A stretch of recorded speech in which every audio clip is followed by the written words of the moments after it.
মিটারে না চালালে চালকের 50,000 টাকা জরিমানা এবং 6 মাসের জেল। বিআরটি-এর এমন সিদ্ধান্ত বাতিলের দাবিতে সকাল থেকে সিএনজি অটোরিকশা চলাচল বন্ধ রেখে সড়ক অবরোধ করে এর চালকরা। দৈনিক জমার অঙ্ক কমানো, মিটার ছাড়া চলাচলের দাবিতে বিআরটি-এর সামনে মানববন্ধন এবং রাজধানীর বিভিন্ন স্থানে অবরোধ কর্মসূচি পালন করেন সিএনজি অটোরিকশার চালকরা।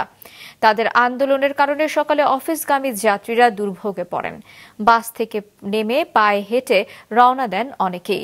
দাবি আদায়ে বিআরটিএ চেয়ারম্যানের প্রতিনিধির কাছে স্মারকলিপি হস্তান্তর করেন আন্দোলনরত সংগঠনের নেতৃবৃন্দ। পরে 50,000 টাকা জরিমানা এবং জেলের সিদ্ধান্ত প্রত্যাহারের ঘোষণা দেয় সংস্থাটি।